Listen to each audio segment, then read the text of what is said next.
A Canadian family's fight to bring their adopted daughter home to Canada from the Dominican Republic may have caught the attention of the Prime Minister.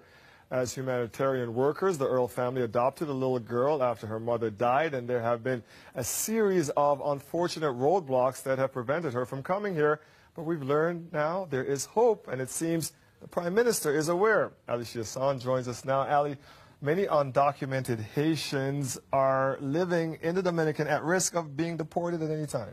Yes, I mean, this is really a fascinating story because Widlene, I mean, not only is her adoption story really harrowing, the grassroots campaign to bring her plight to the Prime Minister is impressive, and it speaks to how one little girl's struggle is really bringing awareness to the citizenship crisis in Haiti.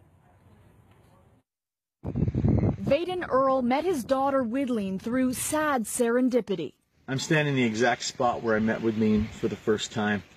This garbage dump is a place where 80 to 100 Haitians work every day and recycle plastics and any other material they can find to get 35 pesos a bag. It's also where he met Widlene for the first time. Point where every time we'd roll up in our trucks with our volunteers that were helping, this little toddler kid would run out at us and start screaming and jumping up and down. She was raised here until her mother passed away. Vaden Earl and his wife, Crystal, were soon in the process of adopting the 4-year-old. We painted the bedroom in Hamilton. We bought the car seat, bought the snow pan. We were going to fly on the 30th of January. And, of course, as you know, January 12th, everything changed. The caseworkers who worked on Widlene's file died, and the paperwork was destroyed in the devastating earthquake. And while they had full approval for the adoption from the Canadian side, they had to wait for Haiti, where all international adoptions had slowed after the quake. In 2012, Haiti rolled out a moratorium, and her Canadian papers had expired. Widlene's journey to Canada had to start from rubble. And these days, Earl says time is of the essence. The Dominican government is cracking down on undocumented Haitians with immigration sweeps. And they would literally drive at about 5 kilometers an hour. The guards would pile out of the bus and the trucks. And if they saw anyone with super dark skin, they would just grab them. But luckily, Widlene was at the house at the time. So then it's just a call home, lock all the doors, turn off the lights, that sort of thing. Otherwise, she could end up with others stranded at the Haitian border. A stateless little girl in Dominican trying to come to Canada. I will look into the case. Earl's friends have since amped up their hashtag Bring Widlene Home campaign by bringing her plight right to the Prime Minister. I want to know you're dedicated to helping her out. We're looking into it right now.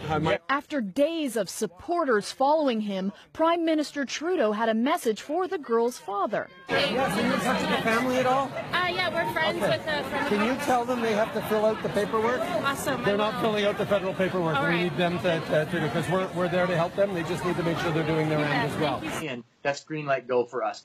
It's amazing. Her parents submitted the request for admittance on emergency grounds today. Now they're all in and waiting for the 12-year-old to realize her already very Canadian dreams. Meeting new friends, order lots and lots of donuts.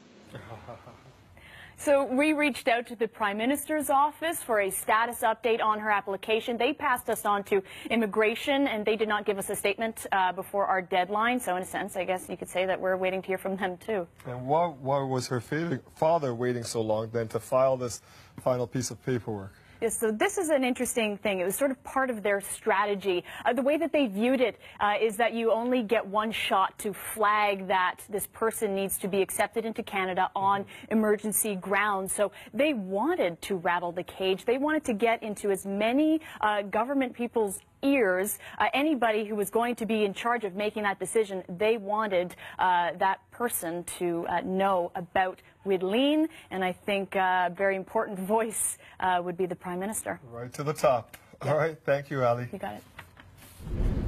I don't know really how to explain it, but it's like just more fun with